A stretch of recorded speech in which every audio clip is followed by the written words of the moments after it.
Learning the sounds of your ABCs. Oh, this is an animal. And that A is for alligator are all parts of a kindergartner's day of learning. And for those at Harriet Bishop in Rochester, their school day no longer has to end at lunchtime. He was really ready to start kindergarten this year, and the full day is just a benefit for him. Paul Shad has a little boy in kindergarten, and he's happy the school's offering an all-day program this year. They'll have more time to do the reading, writing, math, and it can be implemented at different times of the day. The increase in kindergarten enrollment at Harriet Bishop shows many parents have the same ideas.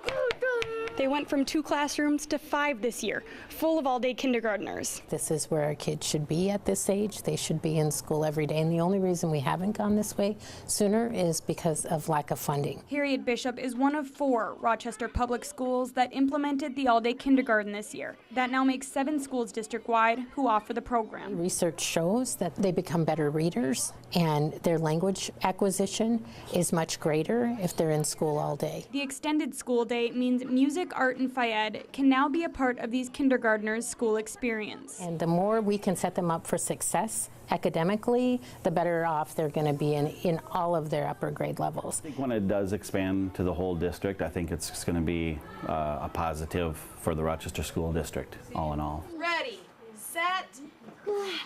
In Rochester, Jenna Losi, ABC 6 News. Good morning. Good morning. Every weekday morning at 6:50 sharp, Red Nelson starts his school bus route on the outskirts of Hayfield. Hi, I enjoy it. I like getting up in the morning, and it's something to do. While it may be a bit of a bumpy ride, Red says the kids are the reason he gets behind the wheel each and every school day. Good morning. I've had, 3 generations for sure of kids, and it could be 4. But Over the past 50 years, Red went from owning a bus company to driving for another. I turn around here. He's been on 3 different routes, all of which are in Hayfield. And when we started having our kids ride the buses, that it was just a funny happenstance that they have the same driver that I used to have. And Andrea Reynolds started riding Red's bus at the age of 5. when I used to get off the bus at night, I would always wave at him as I crossed the road, and he'd kind of give me this 2-fingered wave off the steering wheel. But I still give Red a wave, and he gives me that same 2-fingered wave off the steering wheel. So it's kind of fun. I know they're in good hands. And the kids think so too. Yeah, he's really nice, and he's good about waiting for you if you're running late. Come on in.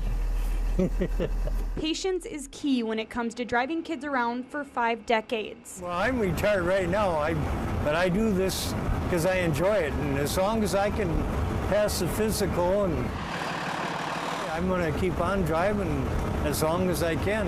In Hayfield, Jenna Losi, ABC 6 News. First letter I want you to write is lowercase letter A. Teaching a class full of first graders is what Josh Westfall loves to do. What's different about it? And he says the students at Pine Island make it that much better. There's so many great things going on at this school. There's a lot to take pride in, and people are looking at Pine Island, and so our class sizes are growing. Meeting that growth is what Pine Island School Board members are working to do. This year, they're going a new route by backing a new elementary school. Board members will say that they approached this really believing that a high school was the solution. But when you put all the facts together, it's a hard solution with the price tag attached. A new high school would cost $41 million, but a pre-kindergarten through 4th grade school comes in at just $25 million, creating wiggle room for a $9 million upgrade on the current campus. So when you put the coat hall in the room, our desks, our smart boards, all of our books, and things are starting to accumulate. But the fact that Pine Island voters have rejected a new school project 3 times already means not everyone is on the same page. There's a lot of older residents in town, and they're concerned about their property taxes rising. Marie Halava owns the Better Brew Coffee House in town and says she hears the grumblings. The superintendent was in here a couple of times talking to some of the groups that met at the coffee house on a regular basis, talking to them about their concerns. School officials say transparency and community involvement is key when it comes to passing a new school referendum. All right, let's try one more contraction. And teachers like Josh Westfall are hoping this year is different. This would only help the students in the end, and that's, you know, that's the beginning, middle, and end. It should always come down to the students. In Pine Island, Jenna Losi, ABC 6 News. Practice the day before a big game is vital to build up some motivation. There we go. But for the Stewartville Tigers, their inspiration for the rest of the season came from off the field Thursday. As you have that sticker on, I'm hoping that it just continues to inspire you guys to do those two things. Work hard and have fun. A teal sticker with the name Marcia now sits on every player's helmet in honor of one of their biggest fans who no longer is able to sit in the stands. She was a free spirit, always happy, always smiling no matter what. She was at every single game. You could always hear her cheering. Marcia Utenberg passed away from ovarian cancer last weekend, something she'd been battling for 3 years. Marcia would kind of downplay it. She just would try to put a smile on her face and be like, I'll get through this. So she was a fighter. Hit the team really hard because she was such a big supporter and a big part of the Tiger family. So when we found out she was gone, it's just like a piece of us fell apart. This past season, Marcia was named Stewartville Football's Fan of the Year. It was just a no-brainer. Even though her kids have been out of the program for a few years, when she found out she had cancer and she was going through chemo and everything, she would have chemo and then come to the games. She only missed one game last year.